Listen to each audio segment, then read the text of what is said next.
Okay, so we'll go ahead and start, obviously, with foundation. This is just the way I do things.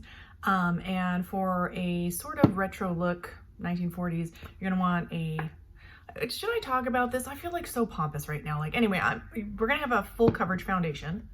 So I'm gonna use the Juvia's Place I Am Magic Natural Radiance Foundation because it's got good coverage. It's beautiful on its own, but I'm going to mix it with this Anastasia Beverly Hills Luminous Foundation. Now, I'm going to powder this, so we don't want a shiny face. I know, like, there are some images of some 1940s women, pictures and stuff with them having very luminous skin. That's not what I want, then that's not the look that I'm going for. And I just always remember watching old black and white movies with my family, and all the women had like velvety looking skin, but it was, I mean, it was luminous, but not like the luminous that we see today. It was almost like the sheen on velvet. So that was too much foundation. I should have sheared it out a bit. Now, admittedly, I feel like 1940s ladies had full coverage. And when you saw them on screen, I feel like it didn't look like they were caked up in makeup, but their skin and face was always flawless. It was never like natural California beachy,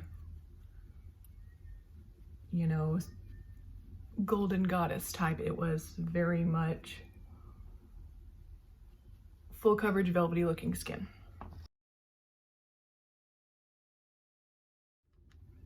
Let's get some concealer on. I'm going to probably really conceal my under eyes today. I'm going to mix the Revolution Pro Ultimate Coverage Crease Proof Concealer, which is none of those things, but it's good coverage.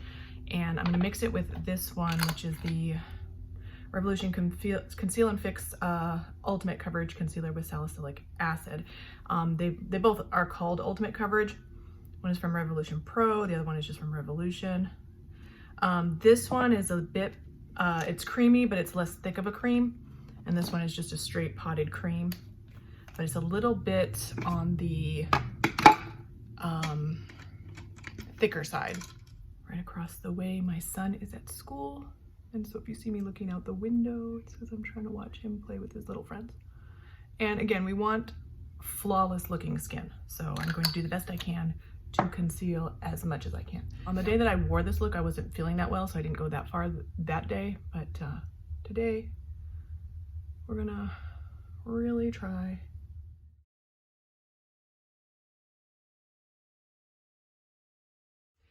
And we're gonna powder this because, again, we want a very soft looking skin, and I've got the Essence 16 Hour Cover and Last Powder Foundation, which again, have hit pan on. Unheard of these days. This is a lovely powder. It looks very smoothing, doesn't look cakey. I've got 1,000 other powders. Just kidding, I've got like, I do have a lot though. This one just looks really nice. If you want to enhance a little bit of the glow or add glow or whatever, you can always use a glowy powder, a glowy setting spray. If you're interested in that, I am not. I want, again, velvety looking skin, not too shiny. I do not like, first of all, I just don't like my skin to be too shiny, just as a matter of course. And then I just feel like these retro looks just weren't that shiny. It's about flawless, velvety looking skin. Did I say that? A lot. I feel like I did. Okay, and since like brows were sort of a thing, I am going to give myself a real good bold brow. So I'm gonna use the Ulta Beauty Eyebrow Stamp, and my eyebrow shape is the stencil number 2, which is high arch, and it's just really just about perfect for my brow shape. So we're going to use that, and it's gonna give you, I mean, you can do this with anything and give yourself a bold brow, but I just feel like this is going to do exactly what I need it to do. And quickly and easily.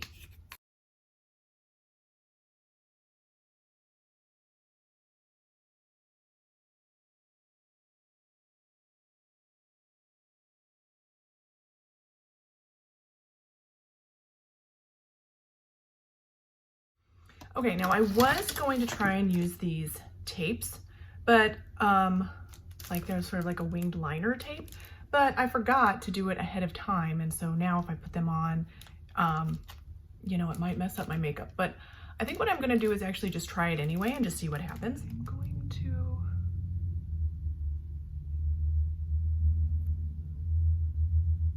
we'll try one at a time and we'll just see how that works. I usually do a winged liner like without the help of anything. But let's just see what happens. Today I'm using the Slick Flick Revolution Relove inexpensive Slick Flick liner. We'll see how that works. I am not, this is not my preferred method. My preferred liquid liner I had to throw away because it ran out of ink or pigment, and that was the Profusion Ultra Fine, something like that. I've mentioned it 1,000 times. Let's just get this on. Oh, well, I totally forgot, almost forgot, that I'm gonna put a tiny bit of something in my crease. So I'm just gonna leave that there, and it's not gonna matter too much. And I feel like the 1940s look wasn't very eyeshadow heavy, so I'm just gonna do like a tiny bit of like a skin toned crease color that's maybe just barely deeper than my actual skin tone.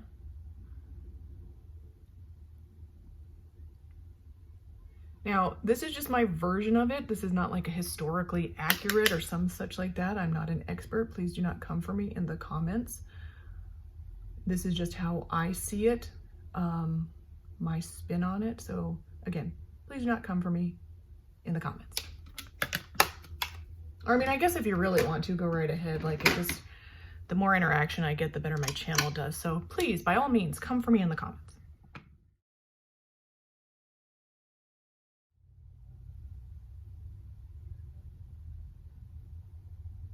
Okay, so you can totally see that that ruined my foundation, but don't you worry, we can fix it.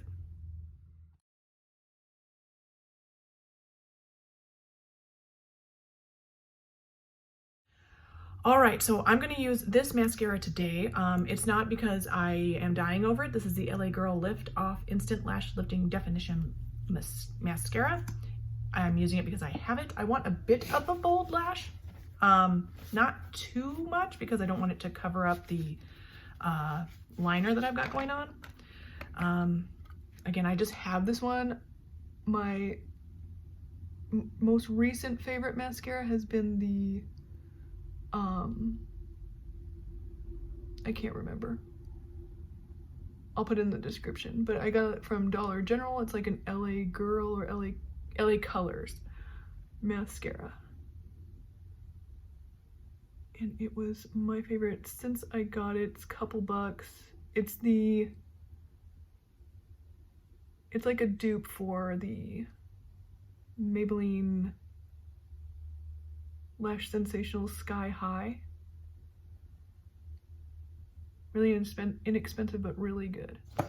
Okay, so for this look, we're gonna have a red lip, of course, because that was just signature style back then. But there's so many different reds that you can use, and the outfit, which I'm gonna show you in a little bit, or you saw in the beginning as well, my dress was sort of a burnt orange color, and then I had a brown sweater on top of it. So I sort of wanted like a brick red lip. So I'm going to use this as a blush. This is the Cheek Freak Blush Balm in the shade Big O. So this is exactly what it looks like, is exactly what it is, like a brick red blush. So, and if you're freaking out, don't. If you're fair like me, you can use this blush. You just have to sheer it out. And I am going to do that. I'm doing this sort of my take on it, so I don't know where their blush placement was in the 1940s. I'm just putting it where I usually would put it today. I don't really remember women being overly blushed, but it might just be because the red lip sort of was the showstopper of the look. So maybe I just didn't notice blush as much because the red lip was just the star of the show. And in keeping with the sort of burnt orange / brick red, I'm going to use this. This is the Wet n Wild Liquid Catsuit Matte Liquid Lipstick in the shade Behind the Bleachers. Again, brick red, but still red. It's a beautiful one. And I may try, we'll see what happens. Like, today's been almost a fail. I'm still gonna put it up because this girl's not a quitter. But I'm gonna try to do the 1940s lip shape. We'll see what happens. Okay, so we did the best we could. I do have a bit of a higher corner on my lips, and sorry for the cutoff because my storage was full. So let's talk about hair and then we'll be done. Okay, so how I did my hair that day is basically we're using a hair rat to create sort of a roll in the back of your hair. I've got a couple of options for you. This one, and I'll try to link these in the description. I bought this years ago. It's sort of the headband and hair rat in the connected, like all in one piece. This I have a hard time using though because of my head shape. Like, it's just shaped weird, so it's hard to get this to stay put while I'm trying to use it. Basically, you put it on as a headband, and in the back you tuck your hair. You just have to tuck your hair. This is sort of a flocking material, or flocked material, and it really grips your hair and holds it in place, especially if you have very fine hair such as mine. Like, and you just basically wrap it around, tuck it in, okay? What I used on the night where I took the picture was this one, which is the same sort of idea, but it's like without the headband. It's got this sort of clear elastic headband to hold it in place.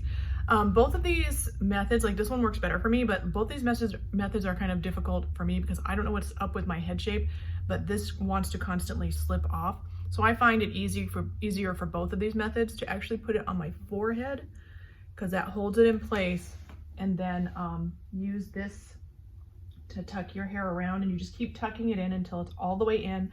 This material, you can pin bobby pins into it, so that does make it easy to make sure it's nice and secure. This one I feel like doesn't even need bobby pins, but again, this is just, I don't know, maybe this is just too big for my head. It just ends up slipping all over and it doesn't stay put. This one actually works out much better for me. Now, I am going to have a line though after this has been sitting on there for a little while, so if you have sensitive skin, that's something to think about. You'll have to do this like where you have time for that line to sort of fade. But I'm gonna go ahead and do that off camera because I feel like it's just, you don't really need to see it. Look at that line, like my skin is so sensitive. But anyway, so I'm gonna go ahead and do that and I'll be right back. Now, one thing I did forget to mention is make sure you have your bang area where you wanna have your little pin curl. Make sure you have that out before you start tucking stuff in. Like, I was so nervous about the tucking of the back part that I totally forgot, and I had to like take the bangs out or whatever. Yeah, so just remember you've got that all squared away first. And even now I'm still gonna have to tuck this part back in, so. But, and basically for this, what you want is like a little tiny bit of volume right here, and then the curl is just gonna be right there. And all I did for that was curl this, which I'm gonna do in a minute.